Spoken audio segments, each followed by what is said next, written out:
Hi hello എല്ലാവർക്കും സുഖമാണല്ലോ അല്ലേ? ഞാനും സുഖമായിട്ടിരിക്കുന്നു കേട്ടോ. നമ്മളിന്ന് ഉണ്ടാക്കാൻ പോകുന്നത് ക്രേപ്പ് പേപ്പർ വെച്ചിട്ട് ഒരു പൂവാണ് നമ്മൾ ഉണ്ടാക്കുന്നത്. അപ്പോൾ അതിനായിട്ട് നമ്മൾ ക്രേപ്പ് പേപ്പറിനെ ഇങ്ങനെ സ്ക്വയറായിട്ട് കട്ട് ചെയ്തെടുത്തിട്ടുണ്ട്. അത് ഓരോന്നായിട്ട് നമ്മളിങ്ങനെ മടക്കിയിട്ട് നമ്മൾ ഈ കാണിക്കുന്നത് പോലെ കട്ട് ചെയ്തെടുക്കുകയാണ് ചെയ്യുന്നത് കേട്ടോ. നമുക്ക് ഓരോന്നായിട്ട് വേണമെങ്കിൽ മടക്കാം. ഞാൻ അങ്ങനെയാണ് ചെയ്തേക്കുന്നത്. നിങ്ങൾക്ക് ഒന്നോ രണ്ടെണ്ണോ വെച്ചിട്ടൊക്കെ മടക്കാം, അതുകൊണ്ട് കുഴപ്പമില്ല. പക്ഷേ എനിക്കത് അങ്ങനെ ചെയ്തപ്പോൾ എന്തോ ഇഷ്ടപ്പെട്ടില്ല. അപ്പോൾ ഞാനിങ്ങനെ ഓരോ ഇതളായിട്ടാണ് ചെയ്തത്. അത് കഴിഞ്ഞ് ഞാൻ നിവർത്തി കാണിക്കുന്നുണ്ട് എങ്ങനെയാണ് വരണേന്നുള്ളത് കേട്ടോ. അത് കഴിഞ്ഞ് നമ്മൾ വീണ്ടും പഴയ പോലെ തന്നെ ആക്കിയിട്ട് നമ്മൾ അതിൻ്റെ തുമ്പ് എൻഡ് ഭാഗം ഇങ്ങനെ കട്ട് ചെയ്ത് കൊടുത്തത് എന്തിനാണെന്ന് വെച്ച് കഴിഞ്ഞാൽ നമ്മുടെ പൂവിൻ്റെ ആ ഒരു എൻഡ് എങ്ങനെയാണ് ഒരു ഭംഗിയിൽ വരാൻ വേണ്ടിയിട്ട് ഇതുപോലെ വന്നിട്ടുണ്ട് കണ്ടോ. അതിനായിട്ടാണ് നമ്മൾ അങ്ങനെ ചെയ്തിട്ടുള്ളത്. നമ്മൾ അതിൻ്റെ എൻഡ് ഭാഗം ഒന്ന് ജസ്റ്റ് ഒന്ന് ഇങ്ങനെ പിരിച്ചു കൊടുക്കുകയാണ് ചെയ്യുന്നത് കൈ വെച്ചിട്ടിട്ടാണ്. എന്നിട്ട് നമ്മൾ ഇതുപോലെ കുറച്ചധികം ഇതളുകൾ നമ്മൾ ഉണ്ടാക്കിയിട്ടുണ്ട്. അപ്പോൾ നിങ്ങൾക്ക് വേണമെങ്കിൽ ഞാനിപ്പോൾ ഉണ്ടാക്കിയേക്കണത് 10 എണ്ണമാണ്. നിങ്ങൾക്ക് 12 എണ്ണോ 14 എണ്ണോ ഒക്കെ എത്ര വേണമെങ്കിലും നമുക്ക് ഉണ്ടാക്കാം. അതിനനുസരിച്ച് പൂവിന് കട്ടി ഉണ്ടാവും. പക്ഷേ ഇതും കുഴപ്പമില്ല കേട്ടോ. 10 എണ്ണം വെച്ച് ചെയ്തപ്പോഴും എനിക്ക് വലിയ പ്രശ്നം തോന്നിയില്ല. അത്യാവശ്യം നല്ല രീതിക്ക് വന്നിട്ടുണ്ട്. നിങ്ങൾക്കത് ലാസ്റ്റ് കാണാൻ പറ്റും.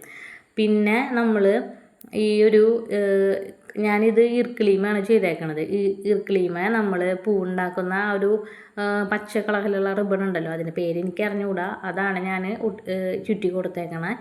നിങ്ങൾക്ക് കെട്ടുകമ്പീമ വേണമെങ്കിൽ ഇതുപോലെ ചെയ്യാം കേട്ടോ. ഞാനിപ്പോൾ ഈർക്കിളീമയാണ് ചെയ്തേക്കണത്.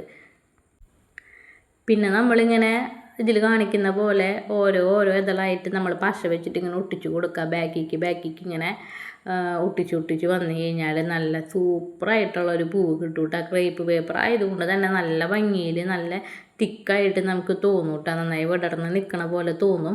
പിന്നെ ആ ഒരു എൻഡിങ്ങിൽ നമ്മൾ അങ്ങനെ കൊടുത്ത് ആ ഒരു ജസ്റ്റ് പിരിച്ചു കൊടുത്തുല്ലോ, അതുകൊണ്ട് തന്നെ അത് നല്ല ഭംഗിയിൽ കണ്ടോ, നല്ല രസമായിട്ട് നിൽക്കുന്നുണ്ട് കേട്ടോ. നല്ല പൂവായിട്ട് നമുക്ക് കിട്ടുന്നുണ്ട് കേട്ടോ. ഇത് നമുക്ക് പിള്ളേരുകൾക്ക് സ്കൂളിലൊക്കെ പോയി തുടങ്ങുമ്പോൾ നമുക്ക് അവരോട് ഇങ്ങനെ അത് ഉണ്ടാക്കി കൊണ്ടുപോകാന്നൊക്കെ പറയുമല്ലോ. അപ്പോൾ നമുക്ക് സിമ്പിളായിട്ട് ഉണ്ടാക്കി കൊടുക്കാൻ പറ്റുന്ന ഒരു ഐറ്റമാണ്. അതുപോലെ തന്നെ നമ്മൾ ഫ്ലവർ വേസൊക്കെ നമ്മൾ വീട്ടിൽ ഇടയ്ക്കിടയ്ക്ക് ഇങ്ങനെ പുതിയ പൂവുകളും പുതിയ മോഡലൊക്കെ ആയിട്ട് ചെയ്യണവരാണെങ്കിൽ നമുക്കിങ്ങനെ ഒരു 3-4 എണ്ണമൊക്കെ ഉണ്ടാക്കി ഒരു ഫ്ലവർ വേസിൽ വെച്ച് കഴിഞ്ഞാൽ നല്ല ഭംഗിയായിരിക്കും കേട്ടോ. ഒരു യെല്ലോ കളർ ആയാലും വൈറ്റ് ആണെങ്കിലും ഏത് കളറിൽ വേണമെങ്കിലും നമുക്ക് നല്ല ഭംഗിയിൽ ചെയ്യാൻ പറ്റും. അതുപോലെ തന്നെ ബൊക്കെയൊക്കെ ഉണ്ടാക്കണവർക്ക് വേണമെങ്കിൽ ട്രൈ ചെയ്യാൻ പറ്റുന്ന വളരെ നല്ലൊരു പൂവാണ് കേട്ടോ ഇത്. പിന്നെ എല്ലാം ഞാൻ ചെയ്തത് എന്താണ് ഉണ്ടായതെന്ന് എനിക്ക് മനസ്സിലായില്ല. എന്ന് വെച്ചാൽ എന്തുകൊണ്ടാണ് ഞാൻ ഇങ്ങനെ ഒരു ഇല ഉണ്ടാക്കാൻ ട്രൈ ചെയ്തതെന്ന് എനിക്ക് മനസ്സിലാവണില്ല. എന്ന് വെച്ചാൽ ഇതിലും നല്ല ഇലകളൊക്കെ നമ്മൾ ഉണ്ടാക്കിയിട്ടുള്ളതാണ്. പക്ഷേ എന്തോ ഞാനിങ്ങനെ ഫസ്റ്റ് അങ്ങനെ കയറി ക്രേപ്പ് പേപ്പറിൽ ഇങ്ങനെ കട്ട് ചെയ്തു. പക്ഷേ ആ കട്ട് ചെയ്ത് കഴിഞ്ഞപ്പോഴാണ് മനസ്സിലായത് ഇതെങ്ങനെ നമ്മൾ അതുമ്പോൾ ഫിറ്റ് ചെയ്യും, അതിങ്ങനെ തളർന്ന് കിടക്കുമല്ലോ.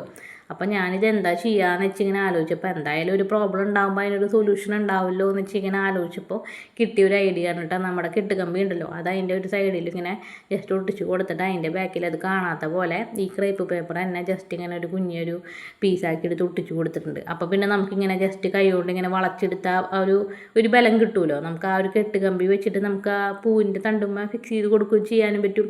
അപ്പം നമുക്ക് ആ ഒരു പ്രശ്നമില്ല. അപ്പോൾ ഞാനത് വേറെ ഇലകളൊന്നും നമ്മൾ ട്രൈ ചെയ്യാണ്ട് നമ്മൾ പിന്നെ ഇതന്നെ എന്തായാലും ചെയ്യാം എന്ന് വിചാരിച്ചിട്ട് അങ്ങനെ പിന്നെ ഇതന്നെ ആക്കി, വേറെ ഒന്നും നോക്കാൻ പോയില്ല. ഇതുപോലെ 2 ഇല ഉണ്ടാക്കിയിട്ട് നമ്മളിത് അതുമ്മ ഫിറ്റ് ചെയ്ത് കൊടുത്തിട്ടുണ്ട് കേട്ടോ. ഇല ഉണ്ടാക്കി കട്ട് ചെയ്ത് കഴിഞ്ഞ് വന്നപ്പോൾ നമ്മൾ അയ്യോ എന്നായെങ്കിലും പിന്നെ നമ്മൾ ആ ഒരു കമ്പി വെച്ച് അതിൻ്റെ അടിയിൽ ഫിക്സ് ചെയ്ത് കൊടുത്തപ്പോൾ പിന്നെ നമുക്ക് നല്ല രസത്തിൽ ഇങ്ങനെ വളച്ച് നിർത്താൻ പറ്റിയ ഇലേനെ. അതുകൊണ്ട് പിന്നെ കുഴപ്പമൊന്നും ഉണ്ടായില്ല. അപ്പോൾ നിങ്ങൾക്ക് ഇത് ഇഷ്ടമാവുകയാണെങ്കിൽ നിങ്ങൾ സബ്സ്ക്രൈബ് ചെയ്തോളൂ, ലൈക്ക് ചെയ്തോളൂ. പിന്നെ എന്തെങ്കിലും പ്രശ്നങ്ങളും കുറവുകളൊക്കെ ഉണ്ടെങ്കിൽ നിങ്ങൾ കമൻറ്റ് ചെയ്ത് കഴിഞ്ഞാൽ നമുക്കത് മാറ്റാം കേട്ടോ. അപ്പോൾ എല്ലാവരും ലൈക്ക് ചെയ്ത് സപ്പോർട്ട് ചെയ്യാം കേട്ടോ. Okay, thank you.